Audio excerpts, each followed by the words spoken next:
Hi and welcome along to AFTV Transfer Daily, the show that keeps you up to date with players that will be linked with a summer transfer move to Arsenal. Decided to do the show from my hotel room today. It's actually a bit nippy outside today. First day since I've been in Russia that it hasn't been blazing with heat. A little bit nippy outside, so I thought, you know what, and windy out there as well. So I thought, listen, do it from the hotel room.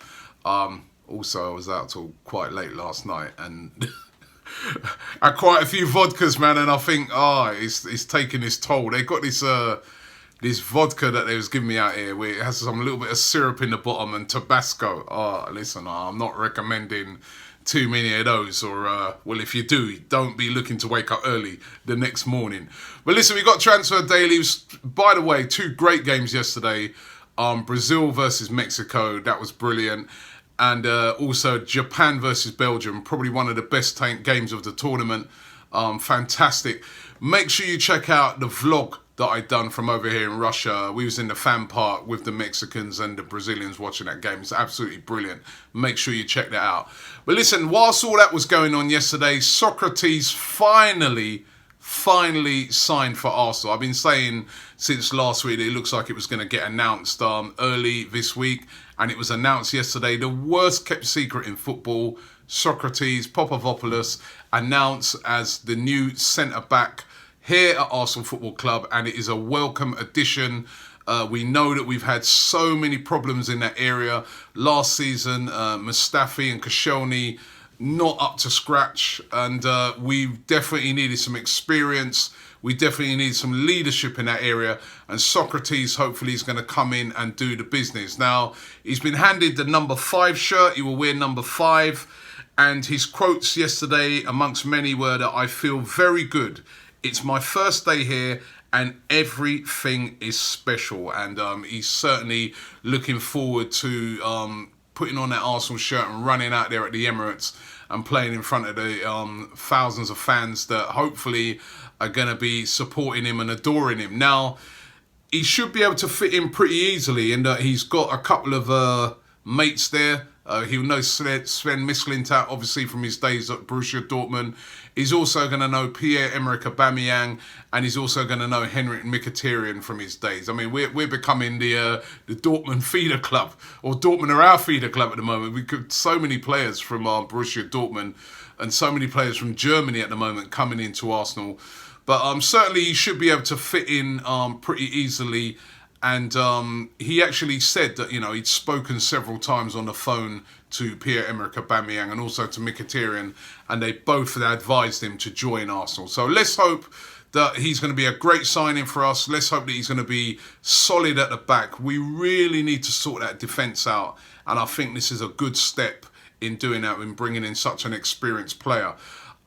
What about Lucas Torreira, though? Is he definitely going to be signing for Arsenal? I think there's a lot of worried Arsenal fans after the weekend.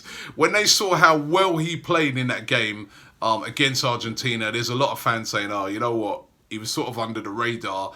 We were going to get him in. But now that everybody's seen how good this guy is, that's it. We won't be able to get him. Somebody else will come in and nick him from under our noses, etc., etc. But interesting quotes from Lucas Torreira's dad yesterday. His dad was speaking on radio. I think he actually works on the radio, his dad, in Uruguay. And these were his quotes. He says, "I want the best for my son, and I also know that Arsenal showed a lot of interest in him. It's not done, neither is it official, because he hasn't signed anything. But there's a great chance that Lucas's future will be in England. There was no problem in the negotiations, and the latest is that as soon as the World Cup ends, he will go to London for a medical." So that is very, very positive news on Lucas Torreira coming from his dad. Basically, he's saying that he's going to be coming after the World Cup to sign for Arsenal, because there's been no other team that's been in negotiations with him. No other team. There's only one team in London, that's us, and he's coming to London. So, but no, he's on a serious note. It looks like Lucas Torreira to Arsenal is definitely going to happen. And I think, again, another very, very positive signing. It's about this season making the signings in the areas that we need. And if you look throughout the team, up front, Aubameyang, Lacazette, Mkhitaryan, we've got some incredible players up there. Ozil, if all these guys step up and play to their abilities, those are some incredible players up front. But the problem has been defensive midfield, goalkeeper. And I'm really infused when I'm seeing the signings that Arsenal are making. Goalkeeper, Bernd Leno, positive signing. Defence, Sokratis, positive signing. And now the defensive midfielder position, Lucas Torreira, from what I've seen at this World Cup, definitely positive. So I'm infused about this. Still need a bit more, but at the moment, these are some good signings by Arsenal. And the Torreira thing looking really, really positive.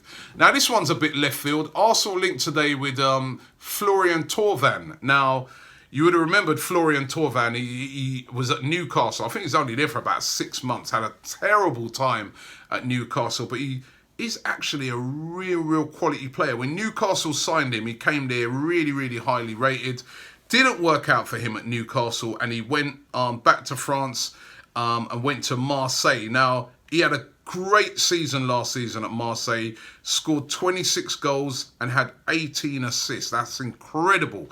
And Stadio Sport publication over there in Italy, today linking him with a move to Arsenal. Arsenal, they're saying, are interested in him. Unai Emery is a big fan of Florian Thauvin and would like to bring the 25-year-old into Arsenal. He is a quality player, as I said. He didn't show it at Newcastle, but was brilliant last season at Marseille. And he is actually in the French squad. He came on in the last game. And as I said, his performances earned him a recall into the French team.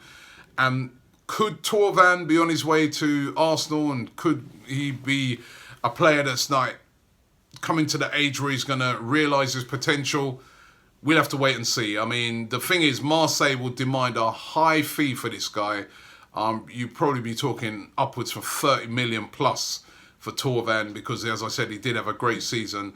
But let's keep our eye and see how this one develops further. Another French player linked with Arsenal today is Adrien Rabiot. Now, he's been linked with Arsenal before. Of course, he's 23 years of age, plays for Paris Saint-Germain. Midfielder, kind of, I don't know, some people say he's a defensive midfielder. I've seen him play many a times. I think he's more of a box-to-box midfielder. But a very, very good player, very, very highly rated. A player that was very disappointed because he didn't get into the French squad, because he had a great season for PSG, but he didn't make the French squad. They've been a bit unhappy with him over in France, actually, because he really threw his toys out of the pram when he didn't make that French team, criticising Didier Deschamps, the manager, refusing to go on standby. When they asked him to go on standby, he said, nope, I'm not going on standby. And, it's sort of had a bit of a backlash against him in France because he's seen as being a bit of a young brat here for, not back in the French team. But he was so disappointed because he felt that he should have been in that French squad. Now, he's only got 1 year left on his current deal at PSG. PSG do want to sign him on. They do want to retain him, but will they be able to keep him? PSG at the moment have got problems with financial fair play, as we know. So they may have to shed a couple of players. And as I said, only 1 year left on his deal. Lots of reports saying that Arsenal and Tottenham are going to battle it out for his signature. Tottenham are looking for a player in that area as well. Could Arsenal move in for Adrien Rabiot? They've been linked with him before when Arsene Wenger was at the club. But will this be a player that they will be returning to try and get? I'm not 100% sure. A lot of it could hinge on whether or not Aaron Ramsey signs a new deal. If Aaron Ramsey signs a new deal, I don't see Arsenal going in to get Rabiot. But if Ramsey doesn't, maybe that might be a player that they take a look at. Again, let's see what happens with that. Now, my player from yesterday that I'm going to pick out and say to myself, could do a job at Arsenal. Probably a bit too old now. I think he's about 30 years of age. But I was really impressed with the Japanese player yesterday, Takushi Inoue. He scored a fantastic goal in the game. But not only that, his wing play down the left-hand side, which has been an area of weakness at Arsenal forever. was absolutely brilliant. He plays at the moment for Real Betis. Wouldn't cost that much, actually. Well, probably gone up a bit after that goal he scored yesterday. But he'd probably be valued around between the 5 to 10 million mark. It's probably unrealistic, but I was just so impressed with how he played yesterday, and I felt so gutted for Japan. They were brilliant yesterday. But that's my pick for today, Takeshi Inoue. Listen, thanks very much for watching the show today. I'm going along to the game later on. England playing tonight against Colombia. That should be a really interesting game. Interesting to take a look at a couple of the Colombian players that have been linked with Arsenal as well, including Juan Cuadrado. So it's going to be interesting to see how he gets on. But thanks for watching the show, and we'll be back tomorrow.